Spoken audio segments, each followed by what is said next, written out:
55ನೇ ಪ್ರಶ್ನೆಯನ್ನ ಗಮನಿಸಿ. ಒಂದು ಪೆಟ್ಟಿಗೆಯಲ್ಲಿ 6 ನೀಲಿ ಮತ್ತು ಕೆಲವು ಕೆಂಪು ಗೋಲಿಗಳಿವೆ. ಪೆಟ್ಟಿಗೆಯಿಂದ ಒಂದು ನೀಲಿ ಗೋಲಿಯನ್ನು ತೆಗೆಯುವ ಸಂಭವನೀಯತೆಯು 3/8 ಆಗಿದೆ. ಹಾಗಾದರೆ ಪೆಟ್ಟಿಗೆಯಲ್ಲಿರುವ ಕೆಂಪು ಗೋಲಿಗಳ ಸಂಖ್ಯೆಯನ್ನು ಕಂಡುಹಿಡಿಯಿರಿ ಹಾಗೂ ಪೆಟ್ಟಿಗೆಯಿಂದ ಒಂದು ಕೆಂಪು ಗೋಲಿಯನ್ನ ತೆಗೆಯುವ ಸಂಭವನೀಯತೆಯನ್ನು ಕಂಡುಹಿಡಿಯಿರಿ. ಸೊ ಇಲ್ಲಿ ಪೆಟ್ಟಿಗೆಯಲ್ಲಿ 6 ನೀಲಿ ಗೋಲಿಗಳಿವೆ. 6 ನೀಲಿ ಗೋಲಿಗಳು. ಸೊ ಕೆಲವು ಕೆಂಪು ಗೋಲಿಗಳು. ಓಕೆ, ಸೊ ಇಲ್ಲಿ ನಮ್ಗೆ ಒಟ್ಟು ಗೋಲಿಗಳ ಸಂಖ್ಯೆ ಗೊತ್ತಿಲ್ಲ. ಬಟ್ ಇಲ್ಲಿ ಏನ್ ಕೇಳ್ತಾ ಇದಾರೆ ಅವರು, ಪೆಟ್ಟಿಗೆಯಿಂದ ಒಂದು ನೀಲಿ ಗೋಲಿಯನ್ನ ತೆಗೆಯುವ ಸಂಭವನೀಯತೆ 3/8 ಆಗಿದೆ. ಸೊ ಇಲ್ಲಿ ನೋಡಿ, ಪಿ ಆಫ್ ಇಲ್ಲಿ ನೀಲಿ ಗೋಲಿಯನ್ನ ಪಿ ಆಫ್ ಎ ಅಂತ ಹೆಸರಿಸೋಣ, ಕೆಂಪು ಗೋಲಿಯನ್ನ ಪಿ ಆಫ್ ಬಿ ಅಂತ ಹೇಳೋಣ. ಸೊ ಇಲ್ಲಿ ನೀಲಿ ಗೋಲಿಯನ್ನ ತೆಗೆಯುವ ಸಂಭವನೀಯತೆ 3/8 ಅಂತ ಹೇಳ್ತಾ ಇದ್ದಾರೆ. ಸೊ ಇಲ್ಲಿ ಸಂಭವನೀಯತೆ P of A is equal to N of E divided by N of S ಅಲ್ವಾ. ಸೊ ಇಲ್ಲಿ ಅನುಕೂಲಕರ ಫಲಿತಾಂಶ ಡಿವೈಡೆಡ್ ಬೈ ಒಟ್ಟು ಫಲಿತಾಂಶಗಳಾಗತ್ತೆ. ಸೊ ಇಲ್ಲಿ ಪಿ ಆಫ್ ಎ ಅನ್ನೋದು ನೀಲಿ ಗೋಲಿ ಅಲ್ವಾ.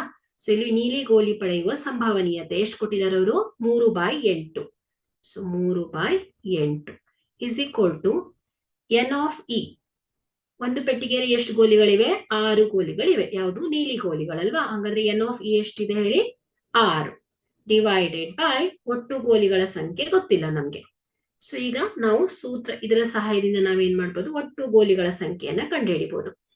ಸೊ ಇದೇನಾಗುತ್ತೆ ಹೇಳಿ, N of S into 3 is equal to 6 × 8 6 × 8. So n of s is equal to 6 × 8 divided by 3. So ಇದೆಷ್ಟು ಬರುತ್ತೆ, 3 1 3, 3 2 6. So n of s is equal to 16. Okay, so n of s is equal to 16. ಅಂದ್ರೆ ಏನಾಯ್ತು ಹೇಳಿಲಿ, ಒಟ್ಟು ಗೋಲಿಗಳು ಎಷ್ಟಿದೆ ಅಂತ ಆಯ್ತು, 16 ಗೋಲಿಗಳಿದೆ ಅಂತ ಆಯ್ತು. ಹಾಗಾದ್ರೆ ಕೆಂಪು ಗೋಲಿಗಳು ಎಷ್ಟು ಅನ್ನೋದನ್ನು ಫೈಂಡ್ ಔಟ್ ಮಾಡಬೇಕು. ಸೊ ಇಲ್ಲಿ ಎನ್ ಆಫ್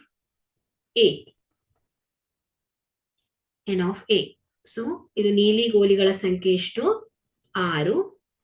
ಒಟ್ಟು ಗೋಲಿಗಳ ಸಂಖ್ಯೆ ಎನ್ ಆಫ್ ಎಸ್ ಎಷ್ಟು, 16. ಸೊ ಈಗ ನಾವು ಎನ್ ಆಫ್ ಎಸ್ ಮೈನಸ್ 6 ಮಾಡಿದ್ರೆ ಕೆಂಪು ಗೋಲಿಗಳ ಸಂಖ್ಯೆ ದೊರಕತ್ತೆ ಮಕ್ಕಳೇ. ಸೊ ಹಾಗಾಗಿ ಇಲ್ಲಿ ಎನ್ ಆಫ್